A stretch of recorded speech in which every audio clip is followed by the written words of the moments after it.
Assalamualaikum warahmatullahi wabarakatuh. Kembali lagi dengan saya di channel Skripsi Bisa. Bagi kalian yang belum subscribe channel ini, silakan di subscribe terlebih dahulu agar kalian bisa mendapatkan video-video terupdate yang ini akan bermanfaat sekali bagi kalian, khususnya bagi mahasiswa. Di video kali ini saya akan membahas mengenai kesalahan apa saja sih yang sering dilakukan oleh mahasiswa saat membuat latar belakang penelitian atau latar belakang skripsi. Nah, latar belakang skripsi ini ada di bab pertama, di poin pertama, sehingga itu hal yang memang menjadi penentu teman-teman apakah skripsi ini layak atau tidak. Nah, dilihat dari latar belakang, kalau misalnya ini menarik untuk diteliti, ini kemungkinan besar pasti diterima ya, disetujui judulnya. Tapi kalau misalnya latar belakangnya sudah tidak bagus dan tidak menarik, nah ini kemungkinan besar juga pasti ditolak. Nah, maka dari itu sangat penting sekali saat menyusun sebuah latar belakang penelitian. Kalau misalnya latar belakang penelitian yang meskipun tidak terlalu bagus tapi memang menarik dan jelas, hal yang lain mungkin bisa diperbaiki kalau misalnya masih ada kekurangan. Tapi kalau misalnya latar belakangnya kurang bagus, meskipun hal yang lain bagus di bab 2 atau misalnya bagian-bagian lain bagus, ya kemungkinan besar ditolak akan tetap ya, karena di latar belakang ini adalah hal yang paling penting dan hal yang krusial, apakah penelitian kita atau skripsi kita ini layak atau tidak. Maka dari itu penulisan latar belakang harus bagus. Nah, di sini ada beberapa kesalahan yang sering mahasiswa lakukan saat menulis latar belakang. Yang pertama adalah memikirkan judul terlebih dahulu. Nah, ini sebetulnya sih gak masalah ya, kita membuat judul terlebih dahulu itu sebetulnya gak masalah. Namun ini merupakan kesalahan kecil yang sering dilakukan oleh mahasiswa, selalu memikirkan judul terlebih dahulu.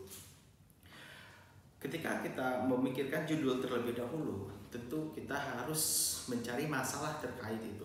Nah, ketika mencari masalah itu belum tentu sesuai dengan fenomena yang ada. Nah, ini yang jadi masalah jadinya, ya.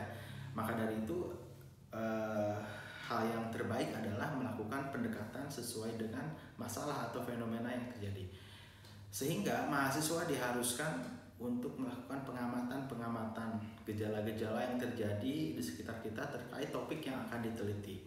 Nah, dari masalah yang muncul, kita bisa buatkan sebuah judul, idealnya seperti itu.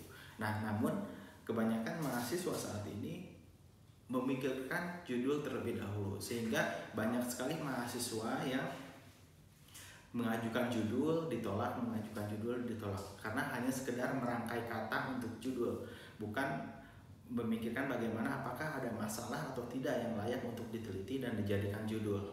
Nah, itu ya, jadi kesalahan pertama yang sering dilakukan saat membuat latar belakang adalah membuat judul terlebih dahulu. Namun itu tidak masalah ya, bukan hal yang kesalahan yang besar. Tapi akan lebih sulit kalau kita memikirkan judul terlebih dahulu. Lebih mudah judul itu berangkat dari fenomena atau masalah yang ada. Nah, itu yang pertama. Yang kedua, biasanya di latar belakang fokus masalah tidak jelas. Nah, ini yang sering sekali ditemui saat memeriksa latar belakang penelitian atau skripsi. Fokus masalahnya gak jelas, arahnya kemana, masalahnya apa, fenomenanya apa, ini tidak jelas. Sehingga yang dibahas di latar belakang mahasiswa itu akan melebar, dia kemana-mana pembahasannya, tidak fokus kepada masalah, sehingga masalah di sana tidak terlihat, jadi bias. Nah, ini sering banget ya mahasiswa melakukan kesalahan di sini.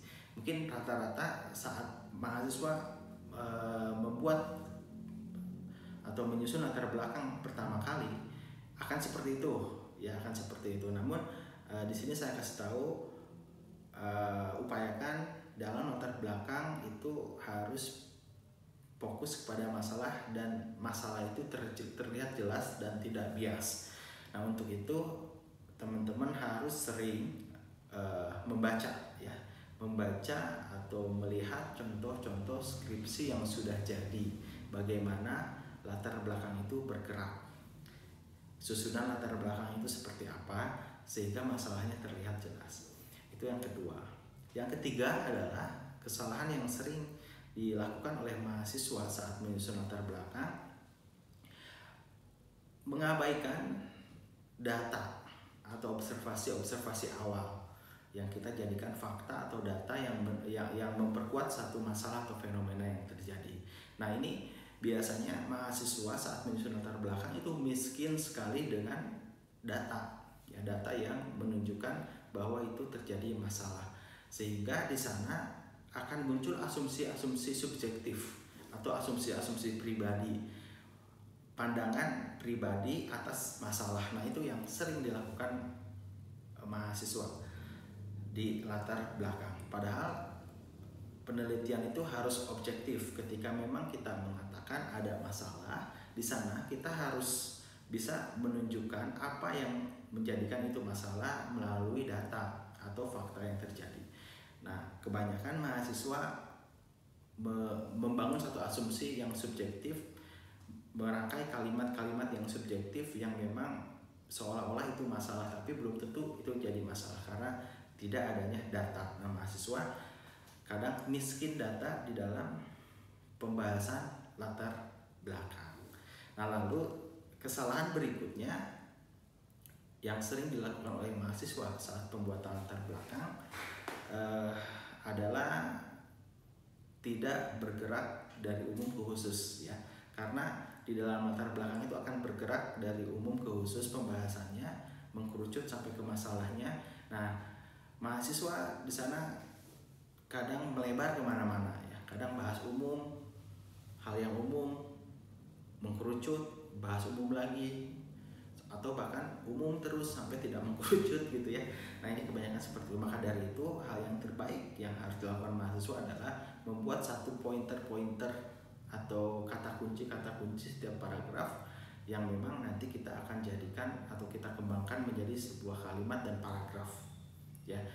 Jadi harusnya dibuat semacam kalimat-kalimat inti. Di paragraf 1 kita bahas apa, terus masuk kemana, paragraf 2, paragraf 3, dan seterusnya. Kita buatkan sebuah outline sehingga memudahkan kita dalam menyusun kalimat dan paragraf, sehingga membentuk sebuah latar belakang yang sistematis. Nah, itu yang memang sering sekali ditemui ya saat mahasiswa membuat sebuah latar belakang. Mungkin untuk awal-awal ya akan seperti itu rata-rata kesalahannya. Nah, bagi teman-teman yang menonton video ini, saran saya silahkan teman-teman lihat contoh latar belakang dari skripsi-skripsi yang sudah jadi dan pelajari seperti apa, bahasannya seperti apa, format latar belakangnya, sehingga teman-teman bisa menuangkan latar belakang masalah yang dijadikan judul oleh teman-teman itu dengan baik, dituangkan dalam satu tulisan yang baik. Nah, itu saja, mudah-mudahan ini bermanfaat bagi teman-teman semua. Terima kasih sudah menonton video ini. Nantikan video kami selanjutnya. Assalamualaikum warahmatullahi wabarakatuh.